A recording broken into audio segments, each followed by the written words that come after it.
LoveLine. LoveLine is meant for an adult audience. LoveLine may contain sexually oriented content. Listener discretion is advised. This is LoveLine. LoveLine. With Adam Carolla and Dr. Drew.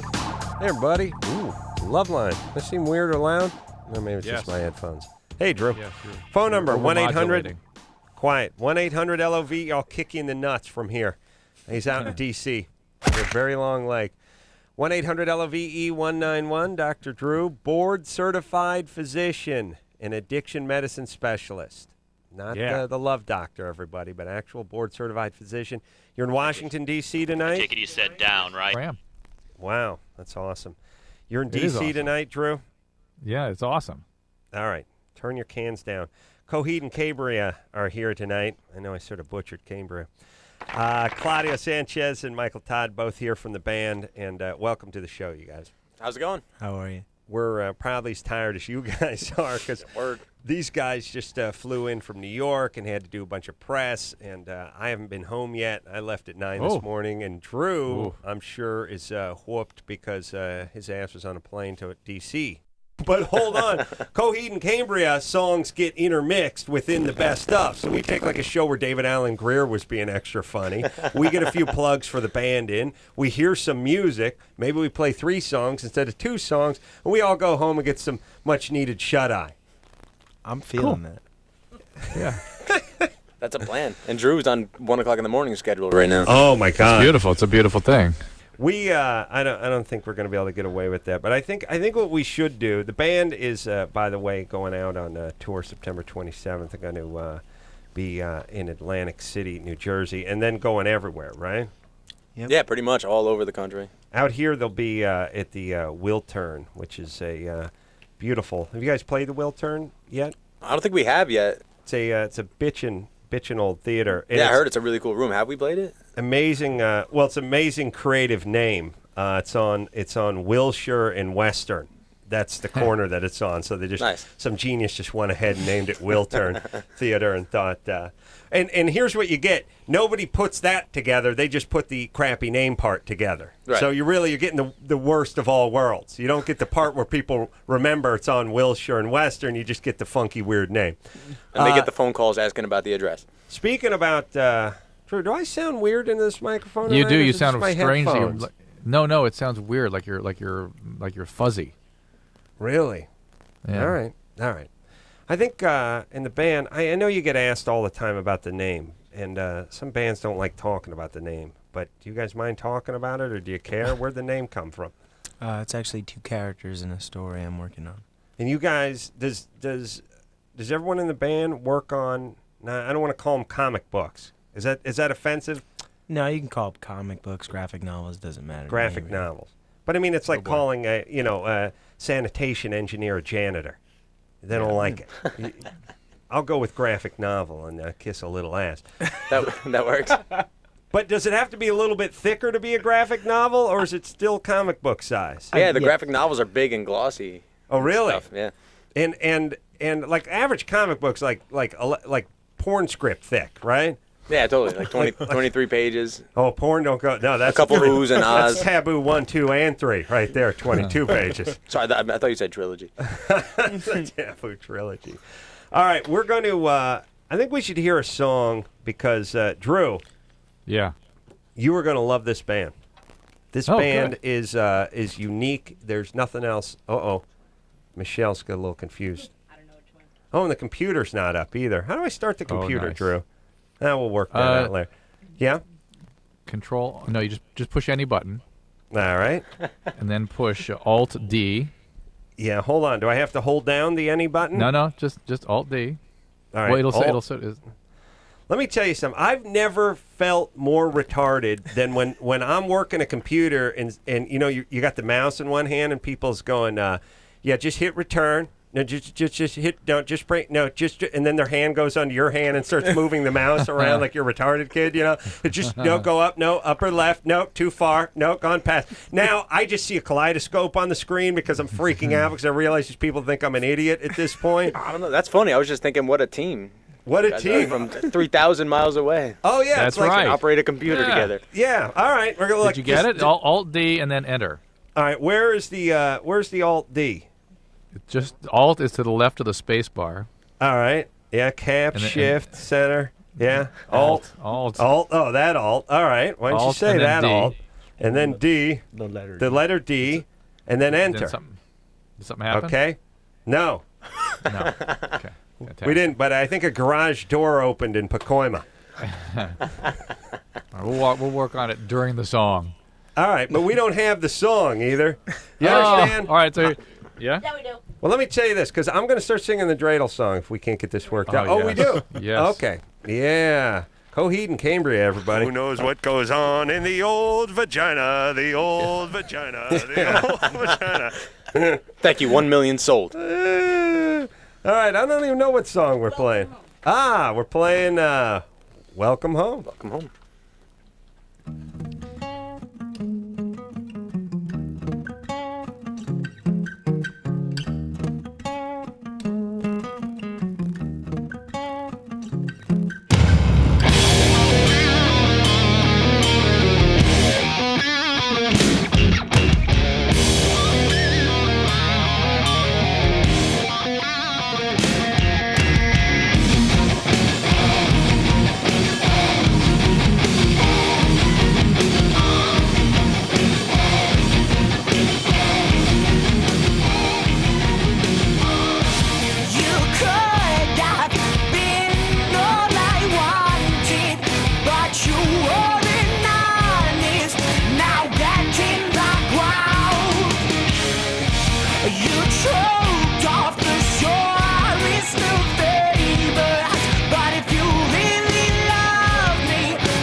Never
Coheed and Cambria, everybody.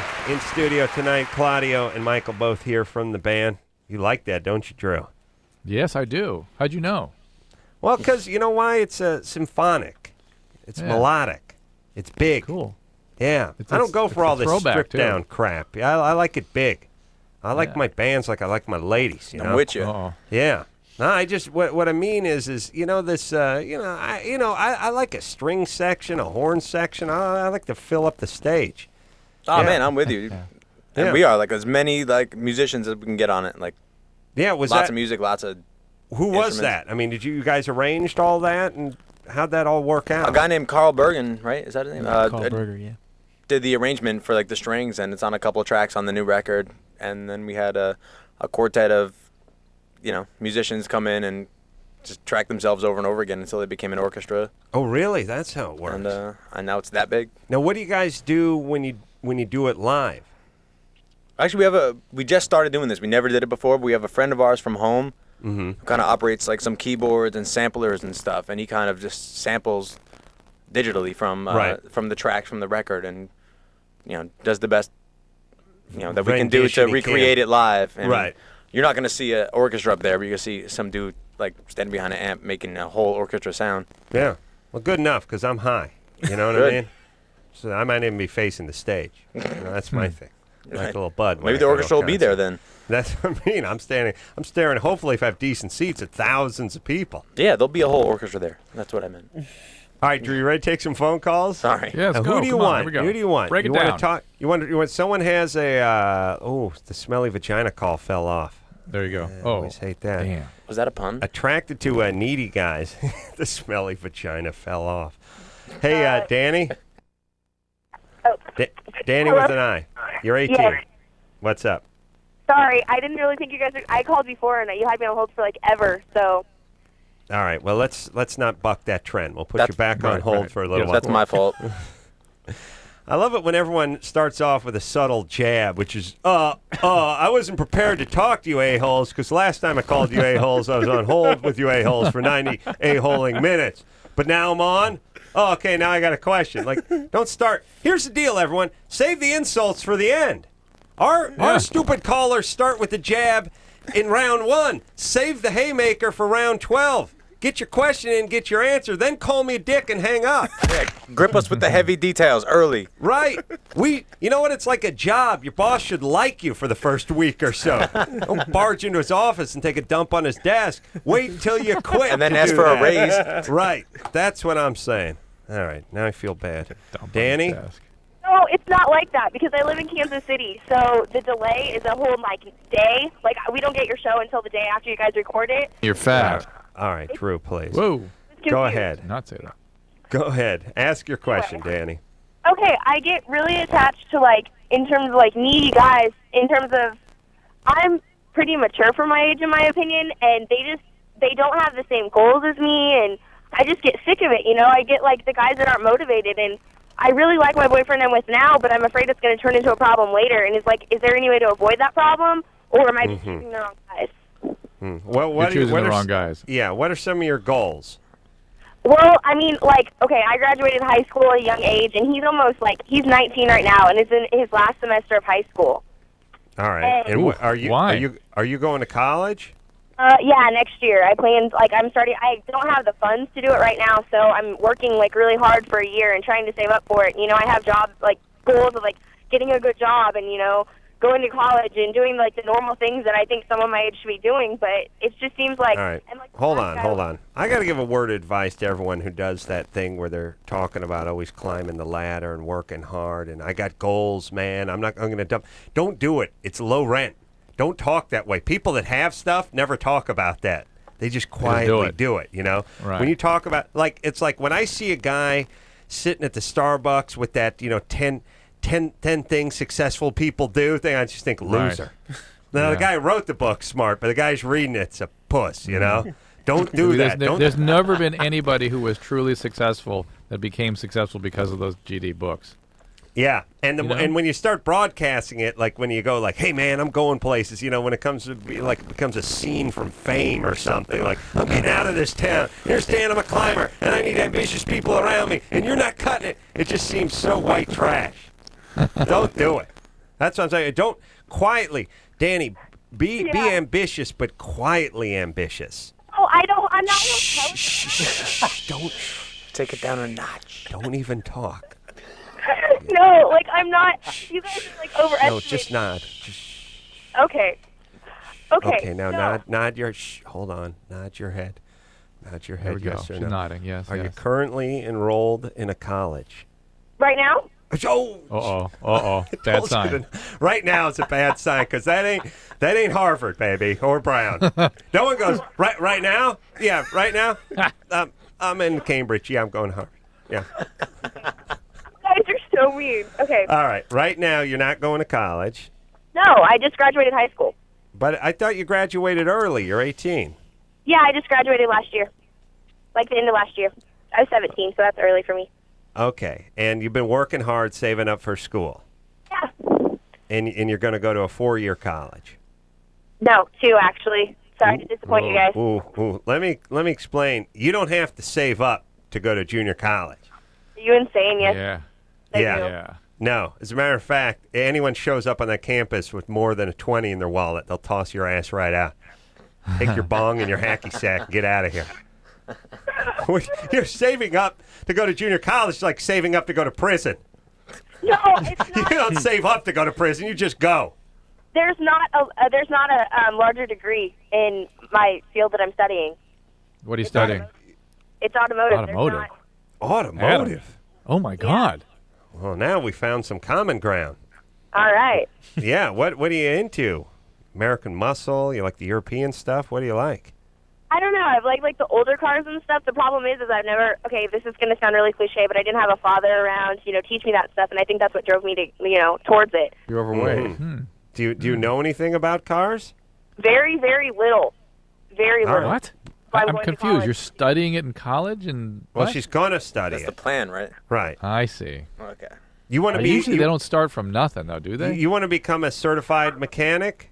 Yeah, I'm going to get GM certified, but they start from nothing. I know the basics. Change your oil, change your Yeah. tires. I worked at a tire. Ooh, with the, Yeah, boy.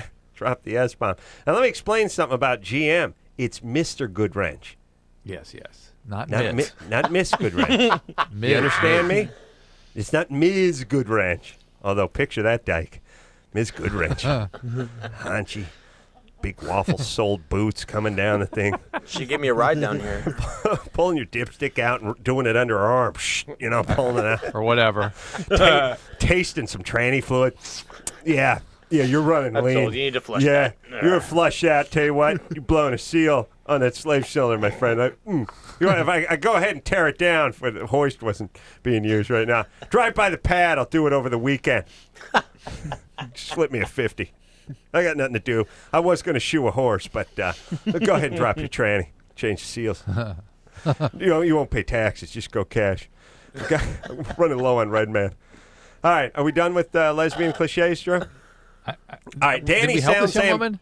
I don't know, but she is thinking about going to junior college to learn how to be a mechanic, and she's worried that her man is not ambitious enough. Right. It prices her out of the market, you see. Right. Yeah, what does he want to do? Go to real school or? I'm just saying, what do you have to do to outdo that? Right. I mean, How low do you have to go? You have to be standing there with one of those cups with the handle on it and the string and the ball on it, and just trying to get it in the cup for 24 hours a day. Like, it's the only less ambitious move you could do than not going to mechanic school. Danny? Ambitious for me to want to better my future.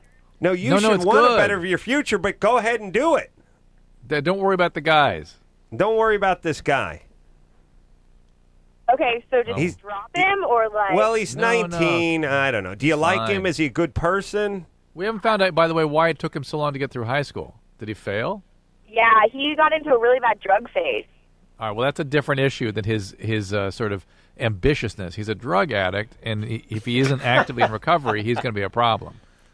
No, he doesn't touch anything anymore at all, which, I mean, I completely admire, you know what I mean? Like, you know, he had to go through some stuff to do that, but I'm just afraid that, like, I'm just going to get sick of the fact that, like, I mean, he doesn't really have a job.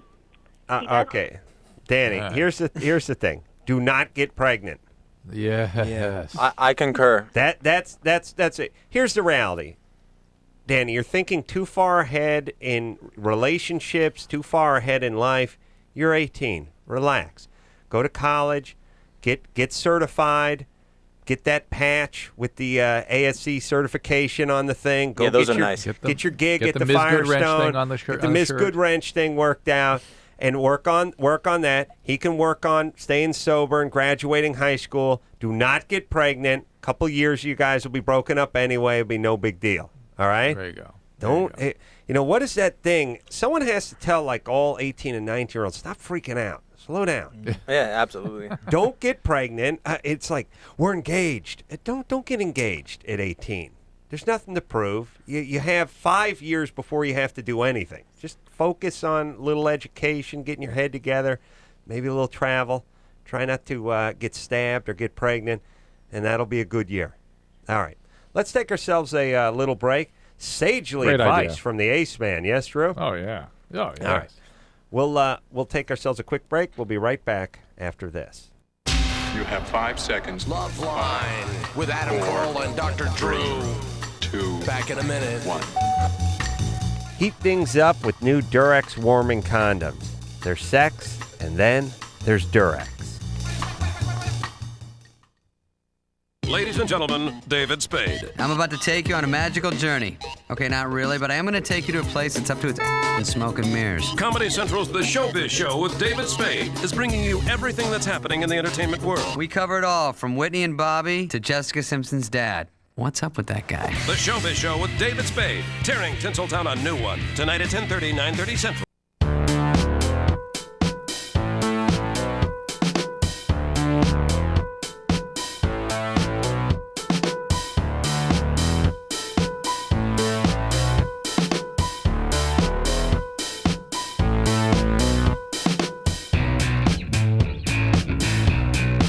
Hey, everybody, it's LoveLine. I'm Adam. That's Dr. Drew. Coheed and Cambria in here tonight. Claudio and Michael both representing the band. And Dr. Drew in Washington, D.C. Why? Because somebody dropped a nickel. That's right. So glad I've trained you to say that. What's happening, Drew? What'd you do over there tonight? I gave a talk in a synagogue. Awesome. And I suggested to them that it might not have been a great environment for you to participate with me, and if you sort of let loose with a couple F-bombs or something. Right. In the house of God, I don't know, you know. Well, let me tell you something about the Jews. They're more flexible than the Christians, who are uptight. I see. Jews know how to tell a joke. Yeah. Like to tilt the little wine every once in a while. I don't really think the Jews are really. I don't know what they buy into. I think they just like eating and hanging out and having a good time. Yeah. That's my take on their religion. Sure. But they don't want to take any chances, so they sort of follow along. Like every Jew I know, does something on Passover and Rosh Hashanah and all that, but none of them believe anything.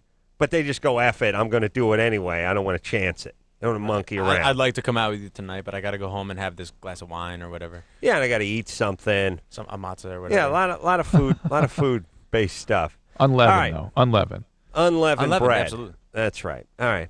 What's the deal? They didn't have yeast back then, or it was too heavy to drag through the desert? They're in the What's desert. the deal? Well, get some yeast. And no ovens, no yeast. Come on. All right.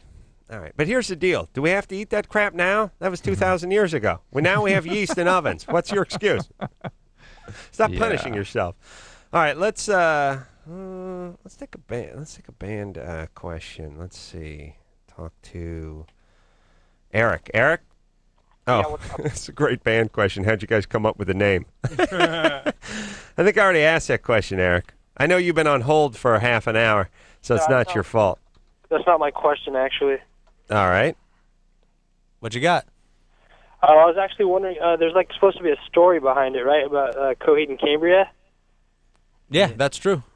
I was wondering if you could kind of just tell me, exactly, what the story's about exactly. Oof. Calling all nerds. It's kind of nice soundbite. It's a little. It's quite. I think it might be a little too complicated to like, shorten it. But Claude, what? It's a.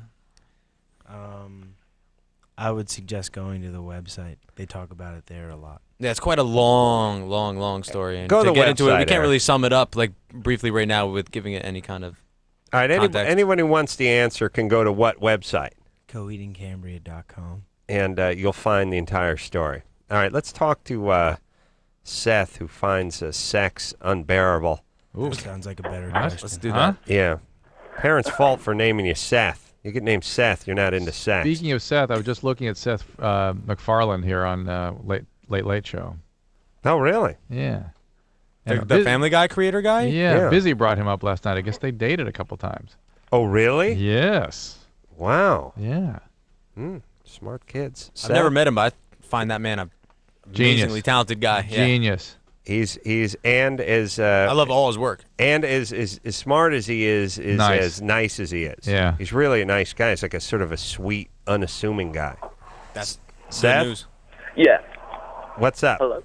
Hey man, it's not necessarily that I find it unbearable, but basically I'm a recovering addict, and I started using it at a really early age, and since then, basically I have to be to find sex pleasurable. Like I love sex, but to find it pleasurable, I pretty much have to be intoxicated.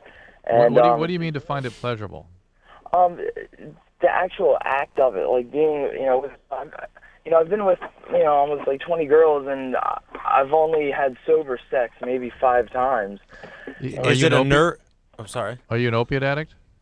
Yeah. Yeah, when opiate addicts, sometimes that part of the brain that gets saturated with the opiates is what gets activated as part of the joy and arousal of sex. And if you're not having that pharmacologically massaged, you don't have a very satisfying experience very often. Now, the trick here is to stay sober for at least a year. Well, it was before that even, and I used I don't know, I guess I can say this on air, like heroin for for a while, but almost to sort of numb out a lot of stuff. And all right, hold on a second, Seth. Yeah. What are you doing while you're talking to us? Is he rearranging some cassettes or something? No, actually, I'm sitting in my car. I was just about to pump some gas. All right, well, stop multitasking when you're on a national radio show, please. All right.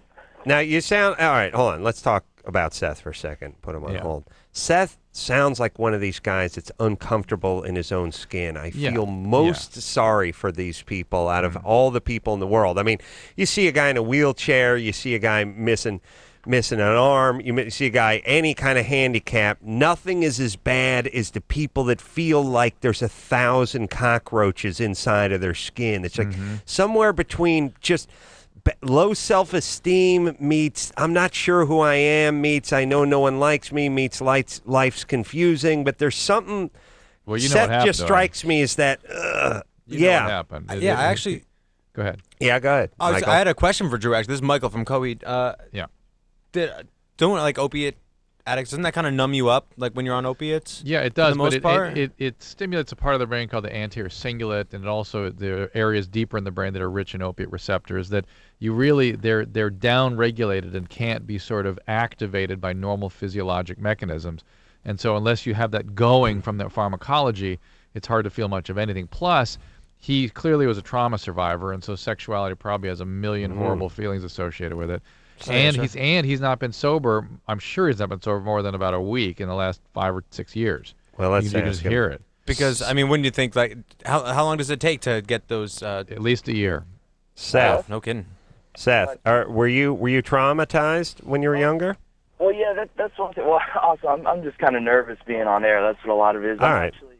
I'm actually coming up to a year of sobriety, and so basically, due to that, I've been almost celibate for about a year. So that also has a little. But bit. were you a trauma survivor? That's another thing. Since I've been in recovery, I'm sort of some memories are kind of coming back, and I believe I was molested, but that by a babysitter when I was young. But that's one of those things where my brain almost won't let me get to that. It keeps shutting down. Why do you sound like you've been using something? You've not been smoking pot till still or something? No, actually. I mean, it's kind of late. I'm on the East Coast. You're completely sober in the program. Drew's on the East Coast, too, and he sounds like Tony Randall. I thought I heard that tone of voice as You understand? Yeah. Yeah. No, All right. I mean. All right, listen. Here's the thing, Seth. To me, the sex is probably the least of your worries at this stage in life. I mean, you need to get your therapy, stay in your program, get your head on straight, get a job, and fight to keep it, and do all that good crap. And then I think as these other things work out in your life, the sex part should start working out too, especially if you have a good relationship. It should. And him not having sex his first year in sobriety is great news. He's not going to allow a relationship to take him out of his sobriety. It's good news for whoever he'd be crawling on top of. I'll tell you that right now. But if I may make a suggestion, don't let the desire for sex lead you to try to sink back in or anything. Let it mellow. It'll get better the longer it goes away. Right. Well, that's interesting, Drew, because some people, Michael brings up an interesting point, which is some people go, I can't enjoy this, so I got to get high so I can go live my life. Don't do that. That's right. All right. Which is nonsense. Let's talk to Candace, who's 19. Candace? Yes. What's up, baby doll? So am I on air now? Yep. Okay. I've been with a guy for about 2.5 years now. And here's how you'll know you're on air. We'll be talking to you because there's no way we would talk to you if it was off the air. You understand? Okay. We're way too big. I got a break. I got to go talk to Candace real quick. Go ahead, Candy. Okay, so I've been with this guy for like 2.5 years, and he's cheated on me for the 9th time just recently. And Wait, how long have you been with this guy? 2.5 years. How old are you? I'm 19. I'll be 20 in November. It's time to end. Time for it to stop. Well, the thing it's is, only a little over 3 times a year, you know. Yeah. Not Well, quite it 4 didn't- times a year. There's a lot of holidays. Yeah. Yeah. It didn't start until I was pregnant with this kid, and that was about 1.5 years ago. What So it started then, and it's been really hard to ditch him or to lose him, and I've tried a lot of times to break up with him and get over him, and I can't. I don't know what it is, and Did you give birth to his child? Yeah. Yeah. Oh, you did. All right. Are you raising the child? Yeah, all by myself. Single, independent woman here. Well, wait a minute. How can he cheat on you if he's not around? What do you mean?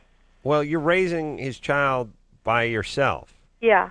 He's not in an active relationship with you. Well, it's like for a long time I was living in a little town. He lives up here in Seattle, or he used to live here in Seattle, and then I lived like 100 miles away. And we lived together for like a year. And then when I became pregnant with him, he stuck around for like 3 months, and they took off. And then he'd come back, leave, come back, leave, and I kept on taking him back because I had his kid, and I had like so much love for him, or whatever it was I had for him. Whatever it was, right. Candace, let me just jump in, and I got a plan to give the kid a fighting chance. Please. Yeah, take the kid, put him in the child seat. You know, the one that goes in your car. Yes. Okay. Tie a weather balloon to that seat, and just let them go. Hopefully, he'll hit the Gulf Stream and make it as far as Japan, and be raised by a nice Asian family, so the kid can have an education and some clothes and a life. No. That would be a much better plan for this child than the one you're currently. She could just turn laying over out. to the family of raccoons in the backyard. That'd be good. Let a friendly family of raccoons raise this child so he can get an education and have a shot at something better. Is it really that bad? Well, I mean, the chaos Doesn't and seem to the sound guys good. cheating and all this. I mean, here's the thing. You shouldn't have a kid when you're 18 years old or 19 years old. But once you do, then you have to start acting like an adult.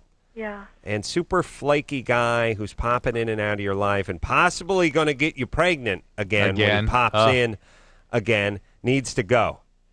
You understand? Because now you're mom, and you have to lead by example. I totally understand this. And, I mean, I bought my own car, which is, like, good for me and my age and everything.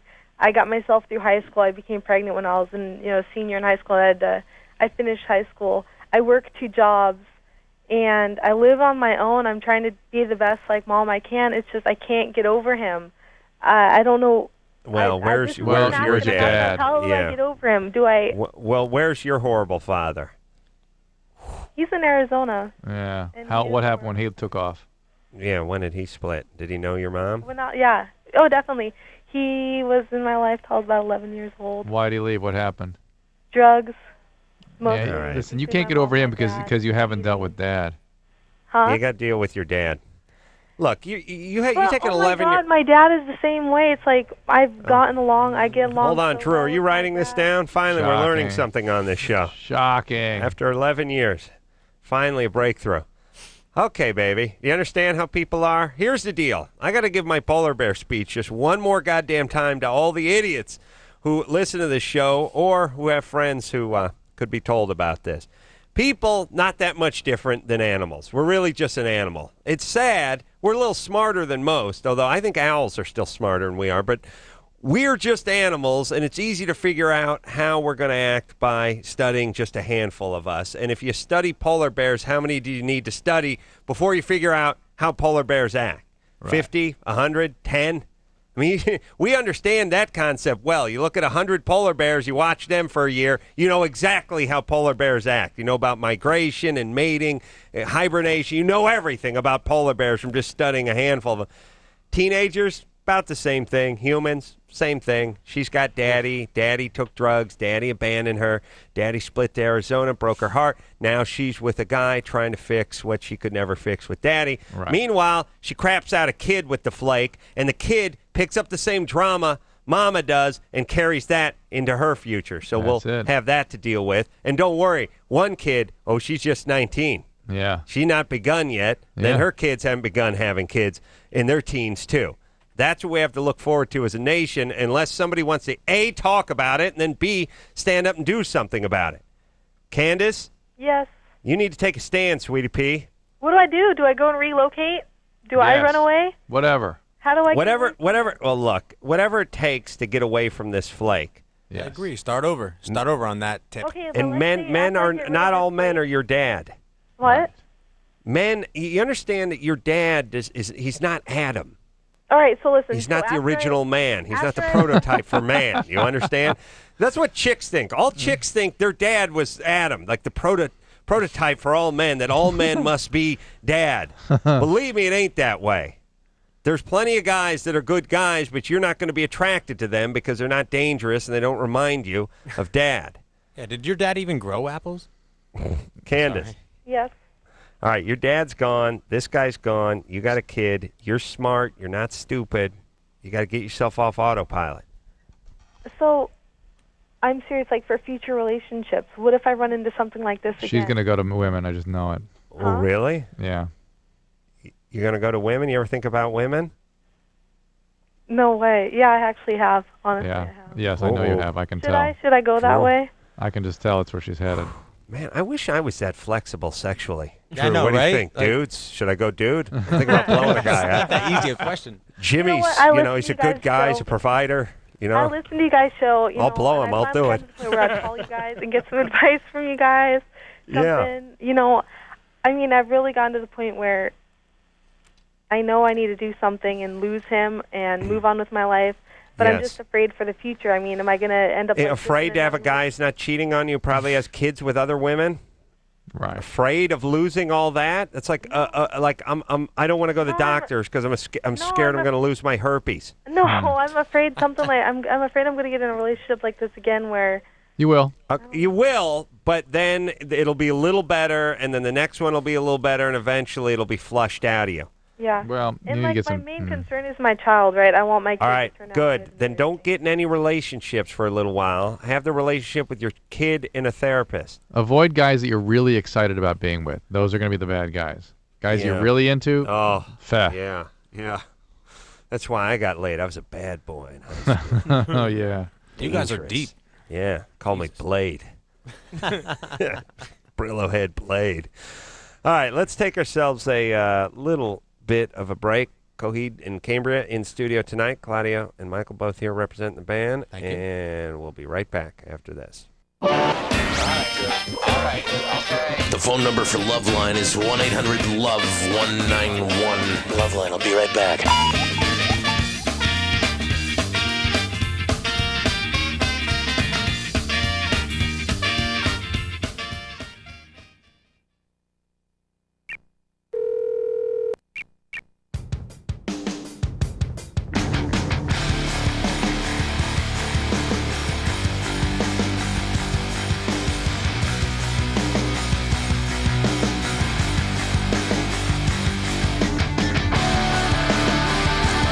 there, buddy. It's LoveLine. I'm Adam. That's Dr. Drew in Washington, D.C. Why is Dr. Drew in Washington, Because D.C.? somebody dropped a nickel. That's right. Coheed and Cambria in studio tonight. Claudio and Michael both here. Good Apollo, name of the CD, which, well, it's a little longer than that, but I'll just give you the first two so you can go ahead and go on the internet and find that, or go to your local whatever and get it. Just came out this Tuesday, right? Yep. 20th? A couple days ago. Yeah, and it's climbing the charts, baby. Your record label chick was telling me like 100,000 copies and most added and climbing this and that. So congratulations. Cool. You just delivered the news to me for the first time, so that's good. What she said. That's a good deal. Drew, again in D.C., phone number 1-800-LOVE-191. Had a great time speaking at a synagogue tonight, the 6th Street Synagogue. All right. Wait, are you actually plugging a synagogue? Yeah. That's what I'm doing. We got to get out there. Got to get out there because it's dealing days. Yeah. Come on down. Ask for Rabbi Schwartz. He'll treat you right. I'll tell you, you drop my name to Rabbi Schwartz, I'll give you 20% off a yarmulke. Come on down. Get your Mogan David. All right. Let's, you want to talk to Gloria? Sure. You want to talk to Gloria. Mike? Gloria. Well, husband cheated on her. Beth. Boyfriend prefers BJ's. Beth? Yeah. 21? Yeah, I'm 21. Well, you sound angry. I'm sorry, what? Already? You sound angry. No. Okay. Well, really what it is just, we've been together for about a year and a half. We're both 21. And it just appears that it's like I've always had a really big sex drive. Like, 3 or 7 times a week is kind of what I would prefer. And since that year and a half, I mean, I expect some decline just because, everybody tells you about relationships. They, things slow down a bit and everything. But it's like, it feels like if I, initiate anything sexual, if I don't give him a blowjob, he's either disappointed if I initiate sex instead. And it's like, is that something Well, how does it work, though? Does he get the BJ and sex, or does he just want the BJ? He just wants the BJ. And it's just like, I can, if I initiate sex one day, I feel like he's disappointed because it wasn't what he wanted. Yeah, but is he disappointed, or do you just foisting that on him because you got some self-esteem issues? No, I mean, because we talk about it, and he just tells me he's just not really that interested in sex, and he'd just prefer the BJ. Adam, this is your kind of guy. Yeah, separated at birth. I like a BJ, so shoot me. Is that you know what I'm saying? That can occur? I mean, obviously it can happen, but it's just like, I mean, do you think it's something with me, or No, you know what? Let's try to figure this out. First off, some guys like BJ's more than others, and other guys ain't into it. Like Drew, not a BJ man. Nope. No, he does not want a BJ. He loves to give them, but he does not want to receive. Okay, I guess he's a bottom, what you'd call a bottom. Not quite honestly. No, Drew is a man of passion, and to Drew, there's no substitute for coitus. That's my motto, strangely enough. There is no substitute for coitus. Zero substitute. Zero substitute for coitus. For me, there's no substitute for BJS. Okay? But, that's what makes us different. God bless us both. But I just wonder if this guy is, and women, I think, mistake it for the guy not being that into them. Right. When it's really, he's really into He's optimally BJs. in. Yeah, he's into her doing that. Right. Sounds like he's a taker and she's a taker. Yeah. Like sexually, Right. So are you willing to do this for him? Oh yeah, and I do, but it's like he almost expects it as much as like I would expect to have sex. Why can't you do that? Why can't you guys sort of do that? Work out the math. Well, because what comes down to is if I do that, then I don't get sex ever. Well, why don't you have the sex first? He's satisfied. Do the sex first. Have the sex first, and then finish him off. Make him go down on you 13 times a week. There you go. You hold all the cards, my dear. Do that. Absolutely. It's all about him. I feel like it's well, you have all the goods. All you got to say is, "Hey, we're doing nothing then." Well, and I did that, and I feel like now he's just, and it's like it doesn't All right. bother him. Let me suggest this. You guys been together for a year and a half. Mm-hmm. You're 21. Yes. Maybe it's time to call the day. Yeah. I mean, when you're 21 and you've been together since you're 18 or 19, and it's just, feels like, your sex becomes like you're at a Turkish bazaar and If he's it's old trying at to 21. haggle with you over a BJ. Right. Come on. It's not, if you have 5 kids and you both started a business together, that's, maybe you get a little therapy and you work it out. But, you're 21.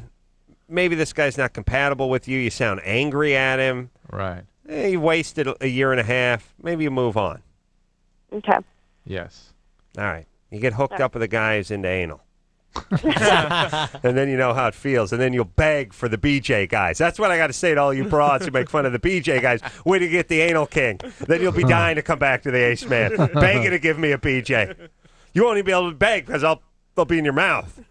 All right, Drew. Take a break. All right, we'll be back after this. All right, guys, here's the deal. Looking to hook up? Call the Dateline. Sick of wasting time with the wrong person? Call the Dateline. One call's all you need to make.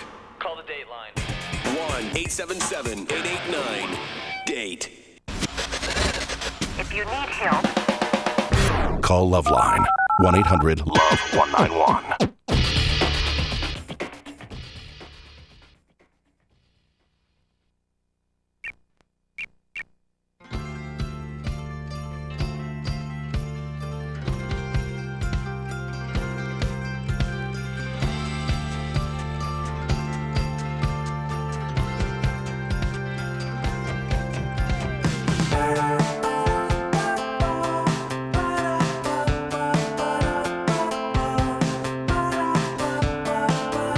Hey, everybody. It's LoveLine.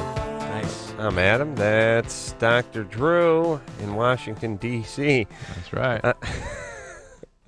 Now I just want to say it every time. Because somebody dropped a nickel. That's right. Coheed and Cambria in studio tonight. Claudio. Thank you, gentlemen. In here. Good Apollo, name of the CD. It keeps going, but that's enough for you to find it. ... I was just, engineeress Michelle was just showing me a story about a tragic story about a boxer who died in the ring on Saturday night, or died from injury sustained in the ring. But they did that thing they always do, which I always think's a bad idea, is in the story they always do that part where they go, he died doing what he loved, which to me is no consolation. Right. Like, I like beating off, but if I die beating off, I'm not going to be happy about it, neither is my family. You know what I mean? Yeah. They always do that, and I don't think he liked it when he was being killed by it. That's my take. I agree. He loved grilled cheese, but he choked on it. Yeah. So he was happy. Yeah, it's like he loved this. He loved to parachute, but when that chute didn't open, I bet he hated parachuting for the last couple of 1,000 feet. Like he died doing what he loved. His last thought: I'm never parachuting again. This sucks. Sorry. Whenever you're killed by whatever you love most, is your last thought is, this blows. I don't love this anymore. It's not even my top 10 list of things I love. You know, like if you love camping, but you're being eaten by a bear, you don't think about how much you love camping. And it's no consolation that you died. It's worse. You should die doing something you hate. Yeah. You know what I mean? Yeah. Like just follow through. Yeah, that's what I hope. I was like, Adam hates work, and that's where he died.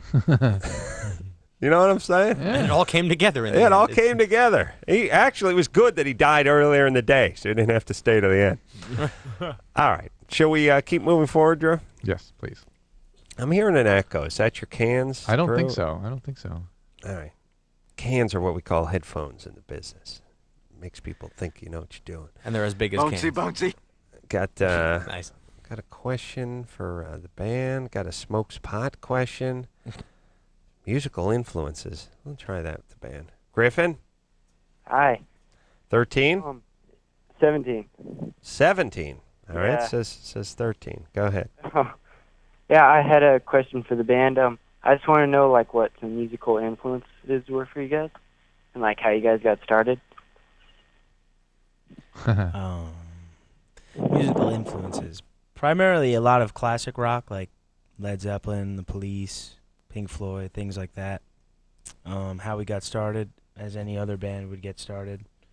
we all kind of knew each other in the scene and just kind of took it from there. Oh, into the mic. Here There you I go. am. Oh, he's in that mic. The mic's in him. Yeah. Yeah, so that's pretty much it. Did people go to the same school and stuff like that? None of us actually went to the same school, pretty much. Just kind of growing up playing music in the same area. But, all having similar influences, like all kind of... I wanted to play music because of, like, Led Zeppelin and Pink Floyd that, like, our parents or brothers and sisters had us listen to. Right. So those, the influences, like, between the four of us are all the same. Like, Thin Lizzy, Queen, Led Zeppelin, Police. Really? The greats, Yeah. Stephen King. Yeah, that... I'll tell you, I had that Black Rose CD Heart. from Thin Lizzy Oh, back in the Hell day. Yeah. Good stuff. Yeah, Thin Lizzy's good. Hey, Griffin? Griffin. Oh, did I put him on hold? Man, Evidently. I'm tired tonight. Griffin? Yeah. What's up, brother? All right, Thin Lizzy, Led Zeppelin, The Police, all bands you've never heard of. I 17. listen to them. Name one Thin Lizzy song, and if you yell jailbreak, I will grab my heart and fall onto the ground. Go ahead. I don't know any, but All right. Come on, boys are back Go in find town. some. Yeah, boys are back in town. It's a big one. I was at the Avalon show. You might remember me. I came in backstage with you guys, and I showed you my tattoo. Oh yes, is it on your neck? Is that you, or is that am I mistaken? Is it a dragonfly one or? No, I had the keywords on the back of my arm. Oh, my apologies. All right. But I remember the Avalon show, and I remember we've seen a book. Who cares? Thanks. Good. What are Nice. the questions All about right, vagina? Griffin, let me tell you something about being in a rock band. You don't remember the dudes who come backstage. You don't even want dudes backstage. You don't even want yourself backstage. Nah, that's it ain't your like that, policy man. Come about on, dudes. man. There wouldn't be a backstage if it wasn't I'm just for saying, the dudes. I don't know this guy. Most bands are so stringent about guys being backstage, they don't even let members of their own band come backstage. That's how I would be in the band. Yeah, maybe we met in the restroom and you showed me that tattoo. I'd be like, 'Cause I'm not sorry. allowed backstage anymore. You know the from policy, here on out. no dudes backstage. But I drum. I don't. Everyone's got an excuse. Just keep moving. All right, let's talk to. Cool, man. Well, thank you for your support and everything. 17-year-olds. I don't know. I don't want to seem like Pops Corolla here, but I feel like you ought to be 18 before you get that tat. I just feel like it's something that's going to be with you for a while. Yeah, I have some terrible ones myself. Did you get them before 18? Like when I was 15 and stuff. Oh, really? Yeah. Oh, Yeah. sure. Which I don't mind.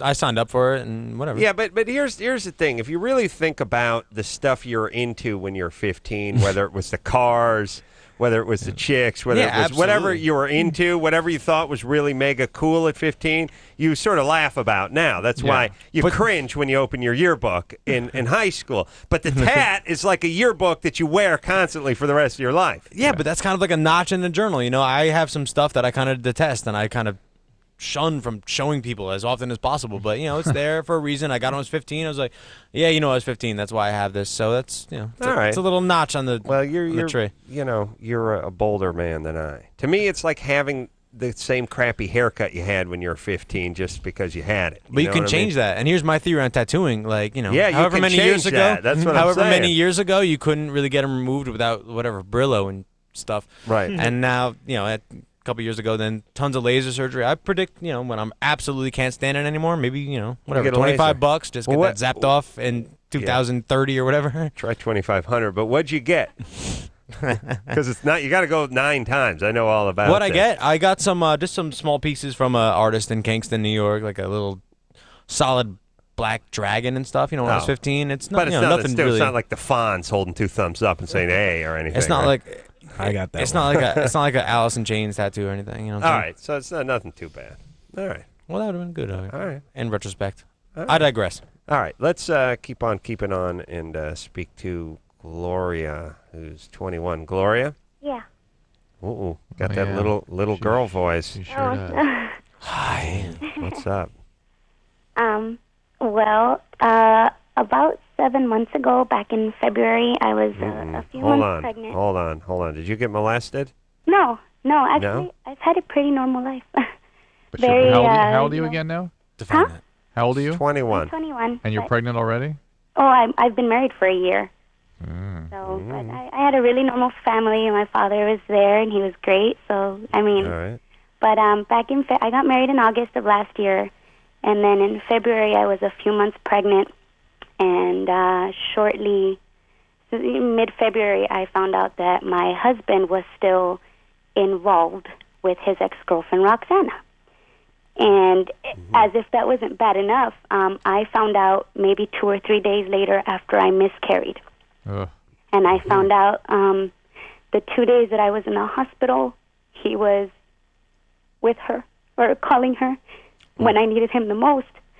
So naturally, my trust, Where did you think he was, or where did he say he was when you were in the hospital? He went home because I was going to have surgery. He said that he needed to go home to shower because he can't sleep when he's sticky, and I know that's true. He showers like 4 times a day. So, really? But I begged him to stay that night. Already, Adam doesn't trust him. I begged him to stay that night. I begged him. I told him I needed him, and All right. Well, why'd you marry this idiot? because he was perfect. No, he's not perfect. Oh, please. You're married still then? Perfect. Well, that's what I mean. Naturally, after that, if Adam doesn't trust him already, naturally my trust was shattered completely. So because of my inability to trust. Hold on a second. Look, something's got to be going on with old Gloria. Oh, yes. Growing up. Yes, There's something happening. Just the drama. Just the need for the drama. And that she'd get married to an a-hole so young and demand that. That's so wrong. It's escapism. All right, let's get our pickaxe and mining helmet out and All do right. a little digging and see what we can get at. All right. Gloria, Yeah. your biological father was the one you grew up with? Yeah. I've tried to kind of blame people here at home, and it hasn't worked. Well, that's what I do. But no, it's just we've had a lot of problems because I haven't been able to trust him, and we fight, and we make up. All right, hold on. Did your dad cheat on your mom? Yeah. Okay. No, it wasn't a perfect childhood. It makes me so angry now when we're people. getting somewhere. Yeah, of course.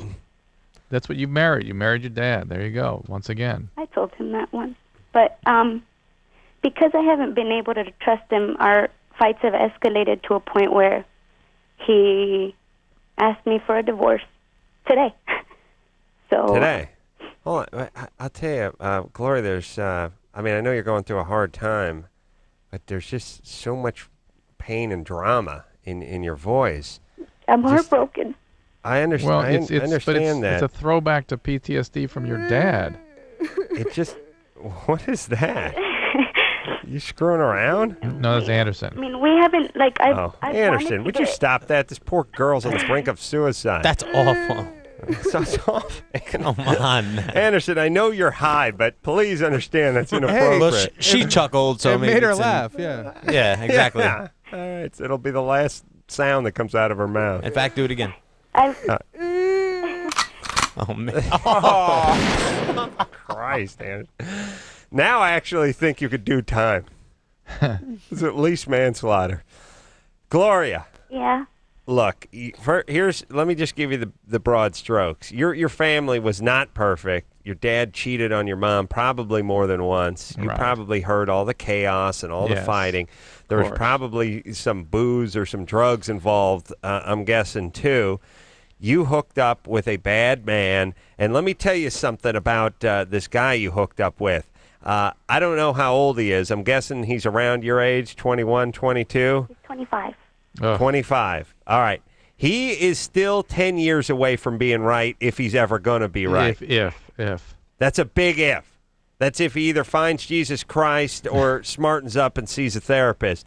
I'm going with the Jesus Christ route for now. Well, he doesn't believe in Jesus. We know. I know, but wait till he goes into the joint for the third time, then he'll find Jesus, because that's where he resides. I've suggested marriage counseling. In fact, I've been hinting around it forever because I've told him that I can't learn to trust him on my own. And he says that even counseling ain't going to fix anything. And then he sends me text messages saying, I love you and I miss you, but let's go our separate ways and never want to see you again. All right, How do you say that in the same sentence? But, Gloria, the guy's, a sociopath, and you're a victim, and you're going to have the same relationship that your poor mom had with your, cheating dad, okay? Your dad's an idiot, and now you're attracted to idiots. We already went through this in the show in the first hour. Let's just move on, baby. You're 21. The guy's a serial cheater. He cheated while you were in the hospital. That's enough. That's move forward. Horrible. Yeah. And no more pregnancies. Okay. All right? Okay. All right. There you go. Look, everybody, I'm not so sure what your plan is for your life, but the whole sort of autopilot thing, I'm just going to live the same crappy life my parents led, doesn't seem like a great plan to me. Yeah.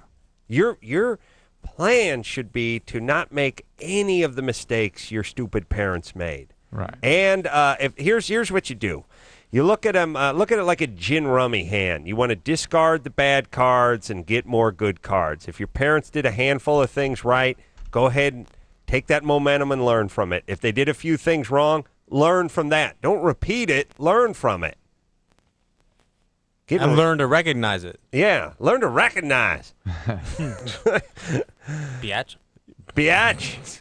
I'll tell you, I'm getting preachy tonight. I need a guy. I need a couple of black dudes standing behind me when I'm done, just yelling, recognize! Biatch! Wearing those goofy hats, you know? Bow ties. Horn-rimmed glasses. Give me your mother effing shoes! Give me your shoes! That's a little scene from Scared Straight, circa 1977. All right, where are we going now? Let's see. 9-year-old kid. Ooh. Wow, Mike's been on hold for 90 minutes, so for that reason alone, holy, he's our next caller. I know, imagine listening to me for 90 minutes. Mike? Yeah. 29, go ahead, brother. Actually, I'm not. I'm 38, and I'm a UPS driver. I just made up that question so I could talk to you real quick. Can we hang up on these bastards, please? Well, hold on a second. Now, here's the thing. Clever ploy. It was clever, except for the part where you waited 90 minutes. It was a wonderful, wonderful plan, except for the part where you're on hold for 1.5 hours. And then you announce it. Well, then you announce it. But Anderson, please, It just relax. encourages more jackoffs to call, though. And But lie. I don't care. I want to talk to Mike. Mike? Yeah. What can Ace do for you? Well, I just called to let you know that I drive for UPS at night, and from 10 to midnight, I love my job anyway, but from 10 to midnight, it's just that much better listening to you guys, and it just makes... Yeah, That's it? speaking of brown, how about the brown nosing? Yeah. Yeah. This is Anderson's worst nightmare come to life, by the way. His nose is hairy. It's so far up your ass. A guy with a bogus call who actually likes the show. Anderson, you must be beside yourself. There's two things Anderson hates. It's bogus callers and this show. Those are the two things he hates most in life. And so for a bogus caller to praise this show, that is a 1-2 punch to the gut. I think Mike just hung up, and I swear to God I didn't do it. All right, Mike. All right, well, the man's got it. The man has a route to poor make. guy. Let me say this about UPS, too. UPS is a great example of how this country is supposed to work and why communism doesn't work. Because you see those UPS drivers, you realize they don't get paid by the hour. They get paid by the parcel. They're on the move. I see those dudes. They got that big brown panel truck thrown in reverse. They're going 80 down an alley. Sparks coming out of the side of the thing. While the van is still rolling, the guy goes flying out of it. 5'8" pound, like a pack mule with those parcels, running upstairs. They have to wear shorts because they run their ass off all day long. And even the chicks you see working for UPS, those guys that are making the rounds, they have a certain amount of packages delivered. They get paid based, I'm sure they get a base salary, but they also get paid on performance, and those dudes are running. When is the last time you saw a UPS guy just chewing the ass? Just leaning on a corner in those brown shorts, talking some chick up, smoking, not doing anything, van parked there. No, you see them running in and out. They run so much, they can't even put doors on the van. That's how, they don't have time to open the door and close it. They have to dive and shoulder roll out of the van and let it coast into oncoming traffic. That's what they do. Because they get paid based on their performance. Now, go to a communist country. Right. See how that works out. Here's the deal. And see how UPS would work out if they said, look, it doesn't matter whether you deliver 2 packages or 800 a day. You're still getting paid the same amount. They'll get it when they get it. Yeah. Guess how many packages get delivered, and that is the day you stop seeing those guys running. That's the day you see him trying to talk up the receptionist and get laid at the office. That's when you see him blowing a butt. That's when you see him sitting, listening to this show in the van. That's when you see it. That's all you need to know about communism versus capitalism, everybody. UPS, busting ass. Mailmen, the mail department delivers parcels. You ever see them running? You ever see them hustling? No. You don't see them moving. Why? They're getting paid the same. I, for one, have not seen them running ever. That's right. They don't get paid by the parcel. All right. Whew. Oof. Perhaps my favorite tangent so far. Yeah. Where's my black posse? I don't know, man. Can I come around there with a mic? Pick me up. Come on. Come around there. Yeah. We're going to take ourselves a little break. Dr. Drew in Washington, D.C. tonight. Let me give a quick plug. Because, Drew, God knows I deserve a plug. I've been busting my ass tonight. Okay, it's Too Late with Adam Carolla. How about that? Alec Baldwin on tonight at midnight, Comedy Central. And let me tell you something about Baldwin. He gets into it. Ojai? Rangy. Oh, rangy boy. But we don't scratch beneath just the fine veneer of Alec Baldwin. We trench deep into Alec Baldwin. He blew 2 snot rockets on the show intentionally. 2 and threatened me with a 3rd. And caught them both behind his back. I ain't kidding you. He actually did a snot rocket. He went off on his brothers. Alec Baldwin tonight on Too Late, midnight, Comedy Central. Take a quick break. Be right back with Coheed and Cambria after this. If you need help, Call LoveLine. 1-800-LOVE-191.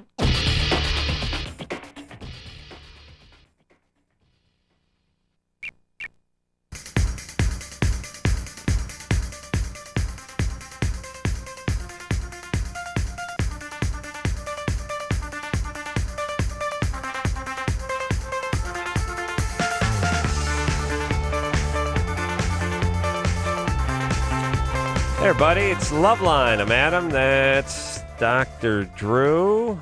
Phone number, 1-800-LOVE-191. Coheed and Cambria in tonight. Claudio and Michael joining us from the band. Good Apollo. Name of the CD out as we speak. Drew. Yep.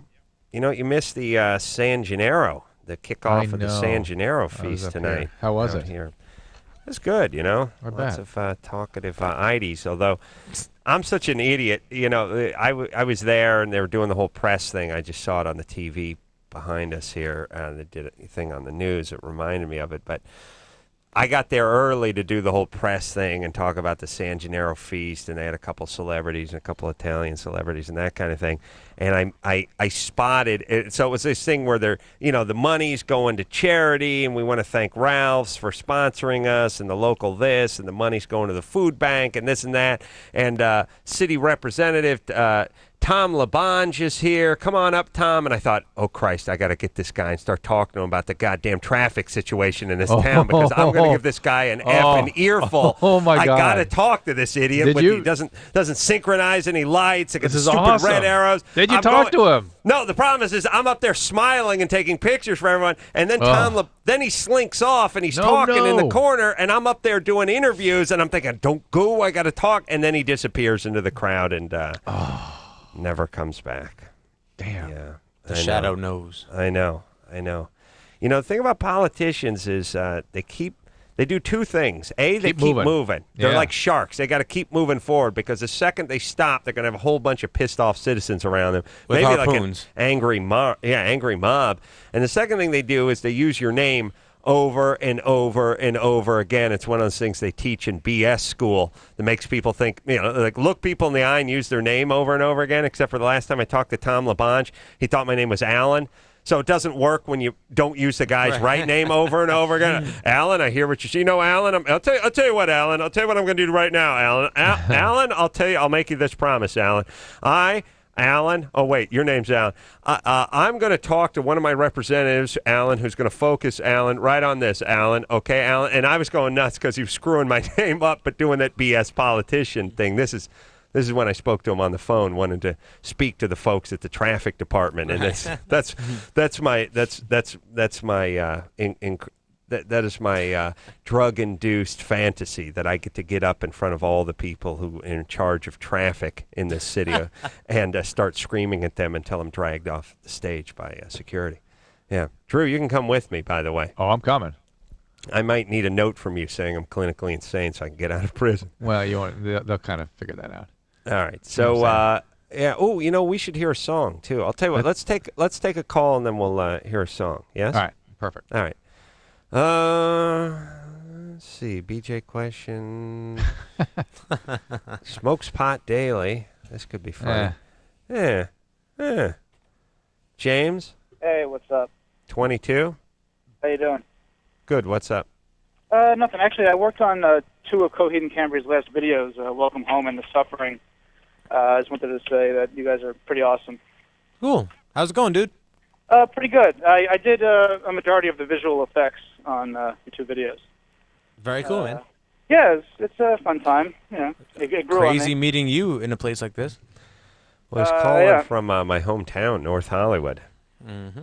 Yeah. Where you living, James? I live just off of Coldwater on Archwood. Yeah, well, that's a good part of North Hollywood. I mean, I don't really go outside, so. Yeah, smart. Well, it's all relative. Yeah, go ahead. I think that's in Labange's district. I got to talk to him. All right, well, so I just got back from you work. got a question? Yeah.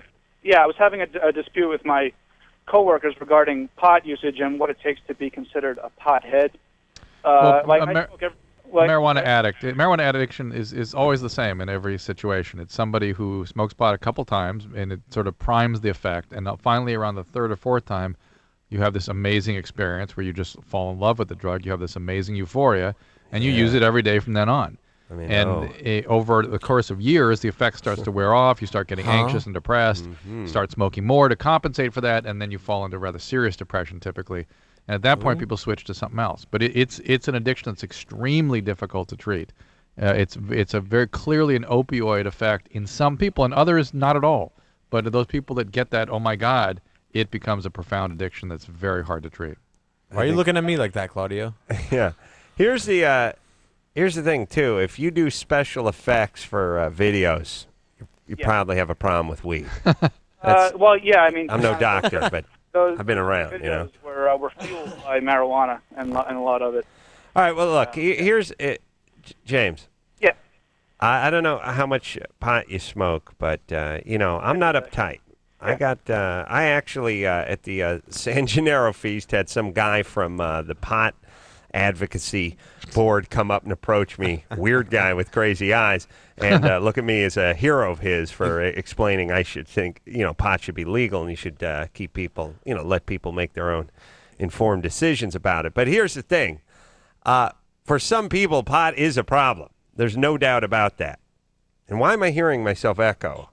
Don't know. Drew, is that your headphones or is that my so. headphones? What is that? Is that your enlightenment setting in? Maybe it is. Maybe it's my inner child or something. Finally crossed over. Yeah. Congratulations, dude. It's people get into that thing where it's like, well, it's not physically addicting, but it could be. It doesn't matter. For some people, they're into it, and it screws with their life. When you are addicted, there's no such thing as psychologically addicted. When you are addicted, that means you can't stop despite consequences. We know that means there's a disorder in a part of your brain called the medial forebrain bundle. The part that sets priorities becomes distorted by the drug, and that's addiction. That's biology. You can't stop. You can't. That's it. It's not a psychological process. And you either can stop or you can't. That's it. Better though to be, better to smoke or be addicted to weed than be addicted to crank. But addiction's addiction is what Drew's saying. That's right. But then Drew just say that it. Do you think that it really actually leads up to? Is a gateway drug to other things? No, it's not a gateway drug. I've never met a marijuana addict that wouldn't stay with pot if it would just keep on working. But it eventually doesn't work, and that's when you start having the panic, the anxiety. That's 20 years for a lot of people. Yeah, I smoked pot for 10 years myself. Yeah. Some people it's 1 year, but some people it's 30 years, and when it stops working, that's when it's like anything with addiction. It's when the house of cards falls, that's when it becomes a problem. All right. What happened to me is that all of a sudden, every time I stopped smoking pot, and then since then, every time I smoke it, I get real nervous and go hide in the corner. I get the Jungle City twitch. Right. That's what happens to everybody that smokes a lot of pot. You eventually get the panic and the depression, all that stuff. We don't know why that happens anymore. Oh, that's good. We don't smoke anymore. No, not for like, I don't know, 4 or 5 years or something. Right. So just heroin now?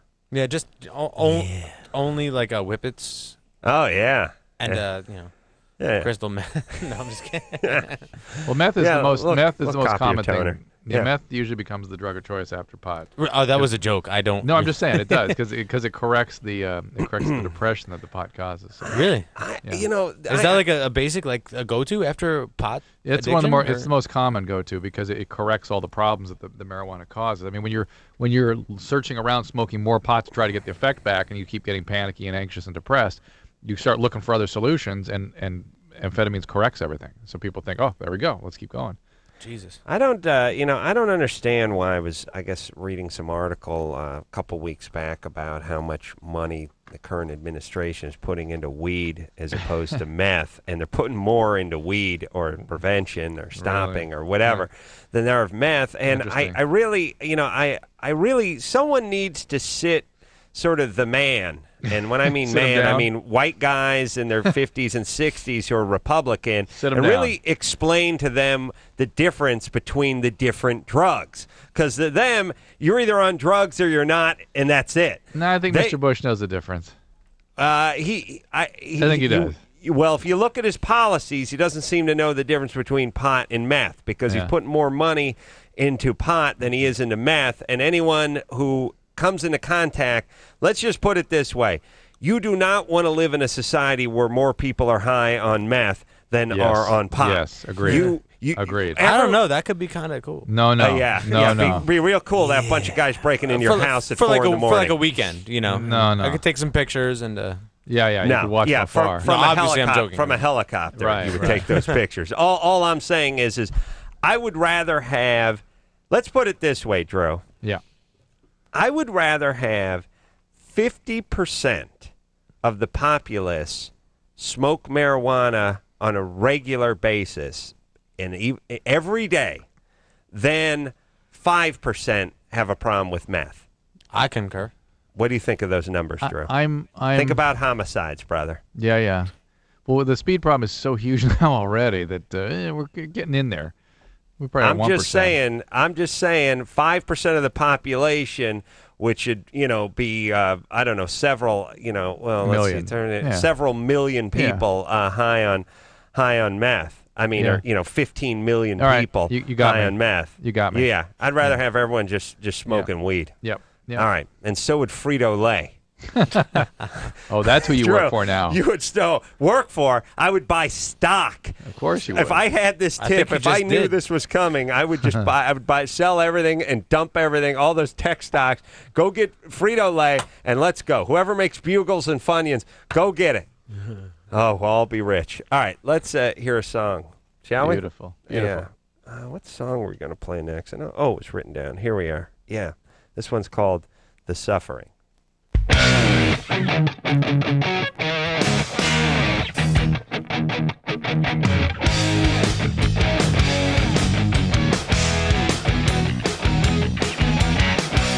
there word right to say, even in this old-fashioned way? Go make a move, girl, I'm not coming home. Things have changed, if I could have stayed, would you have loved me either way?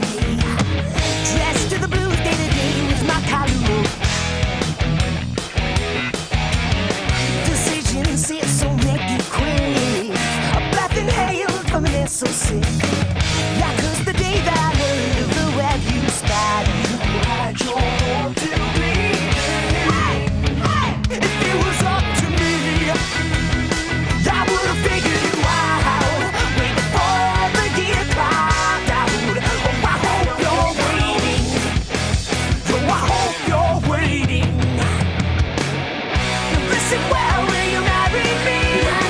You know well in the suffering. The most gracious of all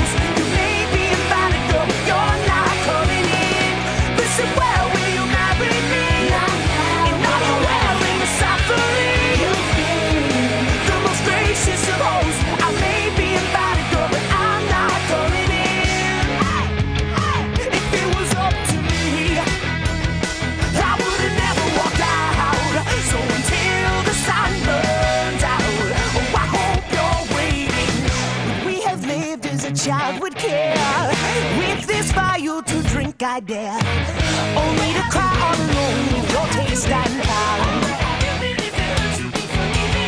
Should we try this again with hope?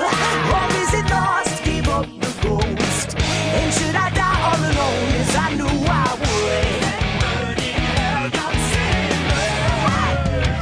If it was up to me, I would have figured you out way before the year climbed out. Oh, I hope you're waiting. Oh, I hope you're waiting. Now listen well, will you marry me?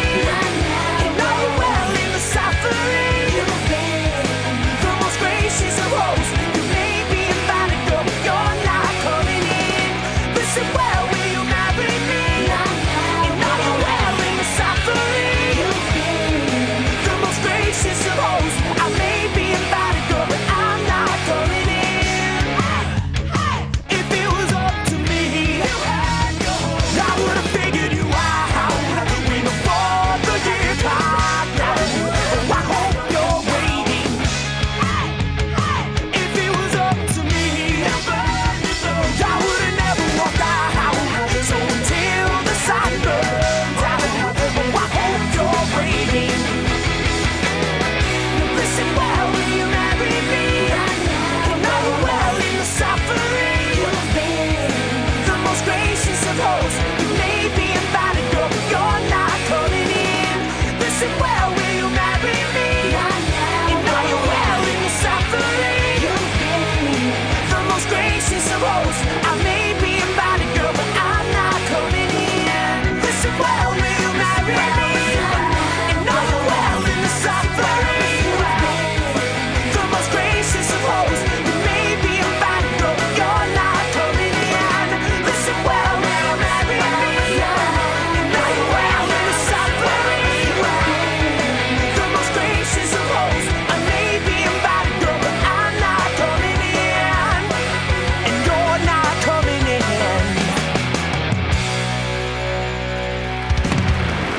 Yeah. God, somebody's making that music. Coheed and Cambria. Cheers. Yeah, you just don't hear it around. And if you do hear it, you got to go listen to a classic rock station or Right, something. right, You know, right, it's right. kind of refreshing, kind of nice. You flatter us. And no, I'm impressed. And I think certain bands play a certain attitude or style of music just because it's easier. Like, well, we don't have to do that much. We don't have to sing that well. We don't have to play that well. But if we have a ton of attitude and seem kind of PO'd when we're out here, then people will leave us alone and think we're artists. But this stuff's ambitious. Cool. Yeah. Drew? Yeah. Yeah. How about you Good, kiss I a like little it. band ass? I'm Sure listening. says yeah. I'm in. Okay, buddy. All right. You took a leak during the song. Don't give me that crap. No, I'm still listening. I'm actually listening. All right. Get me a CD, please. No, I'm Come taking on. it. No. No. You snooze, you lose. All right. Well, we'll get an extra CD for Drew. Thank you. Be Thank waiting you. for you here on Of Sunday. course. We'll take a quick break. Be right back after this. Call 1-800-LOVE-191 to broadcast your problems to the public. LoveLine will be right back.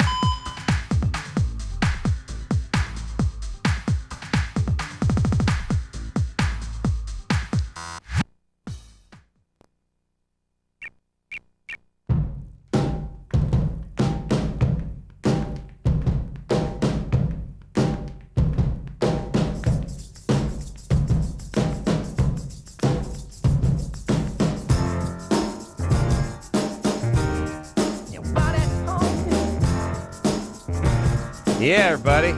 Coheed and Cambria in studio tonight. Hi there. What is happening? Who is this? Is this new The White Stripes. Oh, White Stripes? All right. Well, This video is amazing. I haven't seen it yet. Oh, it's awesome. I'm not even going to try to get to describing it, but All right. I'll just turn on MTV2 when I get home and check it out. I bet you shall. Let's see. Let's talk to Amy. Oh, wait a minute. Big boobs. Hold on a second. Oh boy, here you go. Courtney? Bouncy. What? 17? Yeah. I don't have big boobs. Oh, okay. Well, we'll keep moving.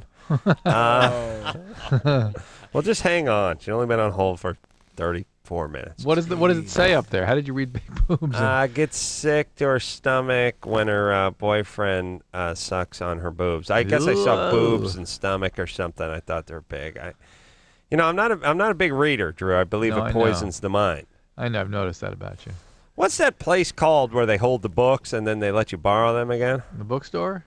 No, this is the place that lets you borrow them. The library. What? Hold on. What was that? The library. That'd be the library. See, it doesn't have the word book in it. That's why it's always hard for me. You know what I mean? It's not the book lending place, or the book exchange, or you know what I mean? It's hard to figure that out. It's got a name in it that don't sound like a book. Library. That's nothing. Sounds like a place where you go to lie. Yeah, like tell fibs or something, or it's you know what I'm saying, Drew? I hear you. I'm saying I shouldn't be expected to remember that. Amy, Yes. what's the question, baby doll? 27 years of age. I have two questions, actually. My first question is regarding giving blowjobs to people who are uncircumcised. Yeah. Mm-hmm. Okay, me and my best friend have actually been in the experience in the recent past, and it's totally different. So, I'm wondering, what it is for the guy.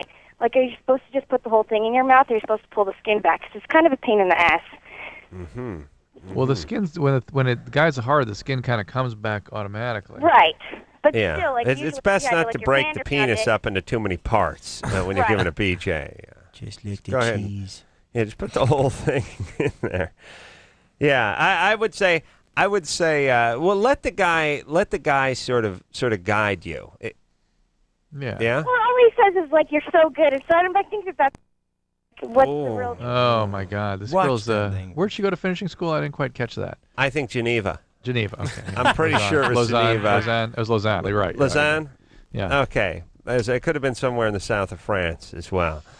Oh, Yeah.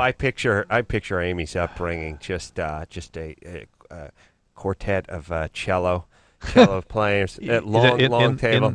In the porch or the living room of the trailer? Jesus Christ. I mean, for 27 years old, you have a BJ question, you got to work the S word. The BS word. Oh, she's like, I could just hear chomping away on that gum. You want BJ? Can I leave the gum in? Yeah, it's Bubblicious. Don't worry, I won't chew. I learned my lesson. Oh my God. Yeah. All right. Let's hold on. I'm gonna yell at Amy. Amy.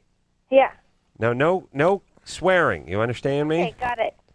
No, but here, let me explain something. I'm gonna put you on hold so you don't swear. I put a theory together from doing this show, which is when stupid people get a head of steam verbally, they swear because their brain can't keep up with their mouth. Right. When you're stupid, you have a fast mouth and a slow brain. And you cut your mouth loose, and it's like letting a chicken go in a yard, and your brain can't catch it. Your brain can't catch up to it, and before you know it, boom, MFer comes flying out. It doesn't want to run into the fence, but it does. Right. When you're not, here's what you have to do. If you're not smart, you have to pretend like you're at court, and you're in court, and you're guilty of something. Be very deliberate. Nice. And when someone says, you know how guilty people talk? They go, well, then where were you that night, Mr. Johnson? Well, I'd gone to bed at about 10 p.m. They have to think about every word because they don't want to shout out something stupid about linking them to their wife's body down at the lake or anything. Post-meridian. Right. That's what they need to do. And that's what stupid people need to do when they talk on the radio so they don't swear. It was yellow American cheese. Amy? On the sandwich. Be very deliberate when you speak now. Got it. And watch All right. yourself. What's going on? What are you doing for a living? Blowjobs. I work at a restaurant. Cocktailing. Yeah. Are you a server? Yes. Yeah. All right. I know you guys as waiters and waitresses, by the way. I'm not buying into this whole server part. Server more demeaning than waitress. Yeah, it really is, isn't it? Yeah. Waitress is kind of formidable. Yeah. All part of the waitress, same team. Waiter, We're here to eat. that's We're here fine. to. Yeah. Server sounds worse. Like I'm to your serve. server. Yeah, it's real close to servant. Yes. All right. So, and what do you hope to be doing, Amy? Marry a nice circumcised guy and settle down? Hopefully, yeah. Hmm? I'm All not right. sure. Okay, sweetie. But here's the deal. You're 27, you know. It's time to start focusing a little bit. Right? Right. Okay. There you go. Okay. And there I you go. appreciate the deliberate answers, by the way. In a clear and present voice. That's right. No, here's my advice for you, Amy. Okay. You like to have a good time, and that's Right. fine. And and God bless you. I wish there was more of you. But here's the deal. You're 27, and that's fine. You have a few more years to have a good time, but you have to start planning just a little bit. Because when chicks who've been partying for a long time had a good time for too long, don't look as good as they did when they were 21 and 22, and then they get into their 30s, and then they don't have an education, and they're still working at the same crappy restaurant. Life gets tough. Uh-huh. So just start planning for the future. Okay, you know what Mr. I'm saying? Man. All right. Roast. I'm just saying, whatever you're into, education, whatever your goals are, starting a business, whatever, just start looking into it. There you go. Okay. There you go. All right. All right. All right. It's not all about BJ's. God knows I know. Of course. I'm speaking from experience. I thought the penis train would never end when I was her age. And I found out when that ball caboose hit me square in the chin. I found out at that moment. No, I'm not trying to be funny. Oh, yeah. Yeah. Good. That's good. I don't. Nice. No, I don't. Wait. No, you shouldn't be laughing about the ball caboose. You understand? All right. Let's take a break. Let's do. I'm going to give my show plug one more time. Midnight, too late. Adam Kroll, Comedy Central. Alec Baldwin tonight, as you've never seen him before. Oh, really? Leader. What's he talk about? He crapped in the bed. Alec Baldwin, you realize, is one of the smartest, funniest guys you'll ever come across. And there's a part of you that doesn't want to like him because he's a little bit of a blowhard and he's, got that liberal lefty actor thing going on. But you know what? Super smart and super funny and just gets into it tonight. Cool. All right, we'll take a break. We'll be back after this. All right, guys, here's the deal. You looking to hook up, sick of wasting time with the wrong person? Dateline. One call's all you need to make. Call the Dateline. 877-889-DATE. Call the Dateline. LoveLine will be right back. LoveLine will be right back.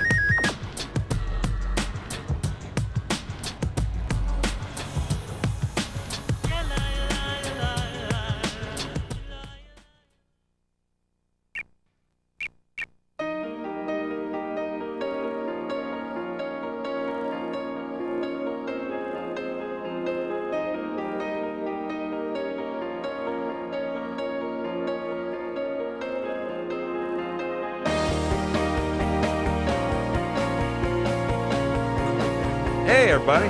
Oh, there you go. Coheed and Cambria, everybody.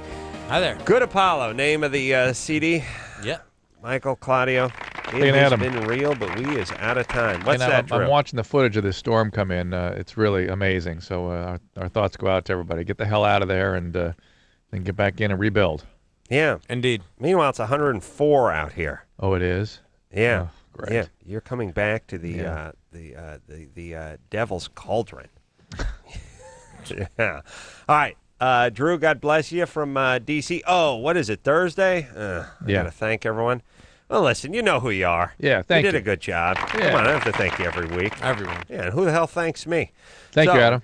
Thank you, Adam. All right. So until next time, No, Adam you're Kroll, a dick to a Claudio, lot of you want to say people on anything? the air. No. You don't want to thank me at all? Come on, brother. How about a little sugar? Until next time, it's Adam Kroll for Dr. Drew saying mahalo. This has been LoveLine. LoveLine. The opinions expressed on this show are not necessarily those of the staff, management, sponsors, or this station. The producer for LoveLine is Ann Ingold. LoveLine is a presentation of Westwood One Entertainment.